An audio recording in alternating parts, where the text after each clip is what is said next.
I guess to put it in a nutshell, a lot of people are just laugh at it and ready to dismiss it. But now for a fact there are high-level people who know that it's real. Yes, not only do I know for a fact that there are groups and high-level groups within the DOD and national security divisions of our country. Not only do I know that they know it's real, I'm starting to get a clear picture of why it's kept secret and why it's been treated the way that it's been treated to people like us civilians, which is, once again, an element of that giggle factor. We have a right to know. We're ready. You hear it every day, in the UFO field. We can handle the truth. We have a right to know. Tell us what's going on. I feel like, to make an analogy, maybe one of your best friends, you got to go and approach one of your best friends about something that's really heavy and is really going to crush his life. And you're like, oh, I don't want to do this today, and I'll do it tomorrow.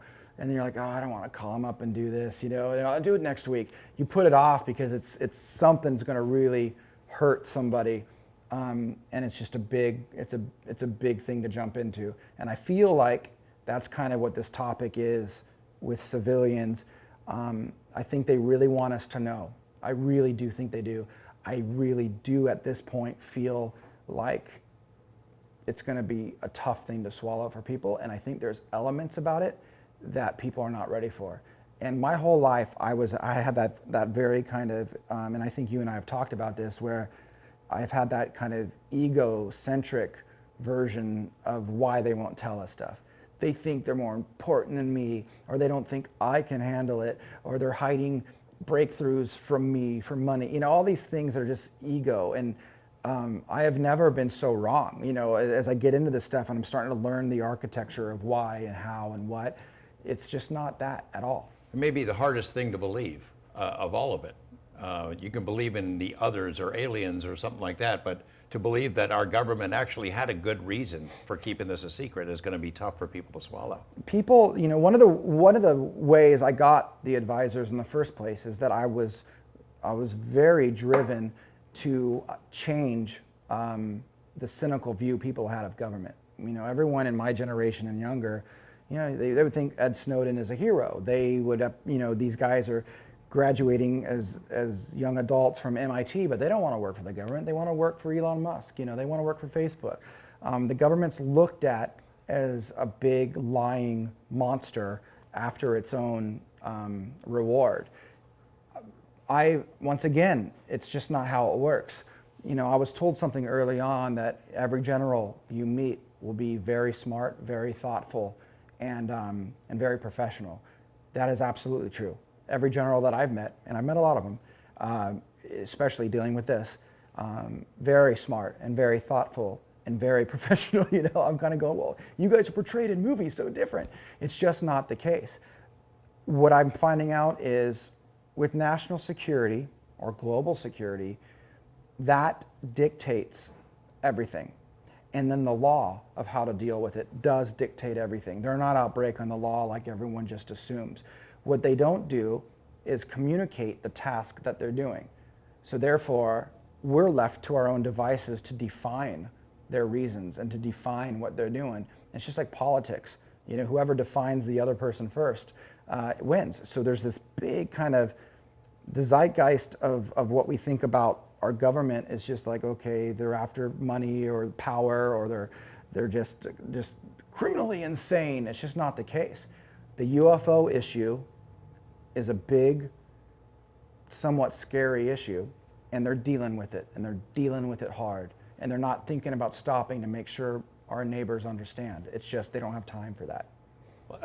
Talk a little bit about the process. I mean, you don't just go, hi, I'm Tom, the rock star, show me where the UFOs are. I mean, it took some steps and some finagling on your part to be sort of led in as far as you have. Yeah, no, it took a lot of steps. I was very careful and very professional in my first approach to even get meetings with certain people. And when I did that, I was very respectful.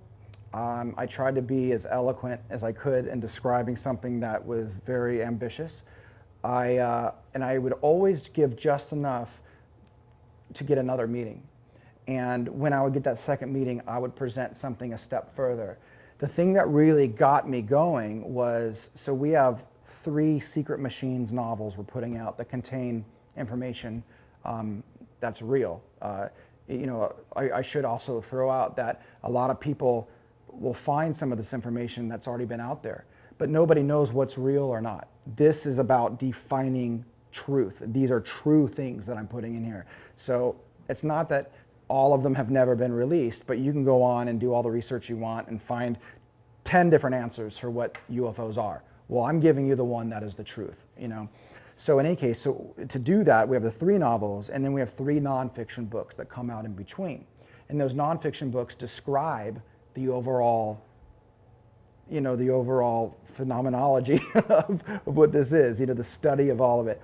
The prologue to the first book, the introduction, is kind of a mission statement, an abridged thesis on what the phenomenon is.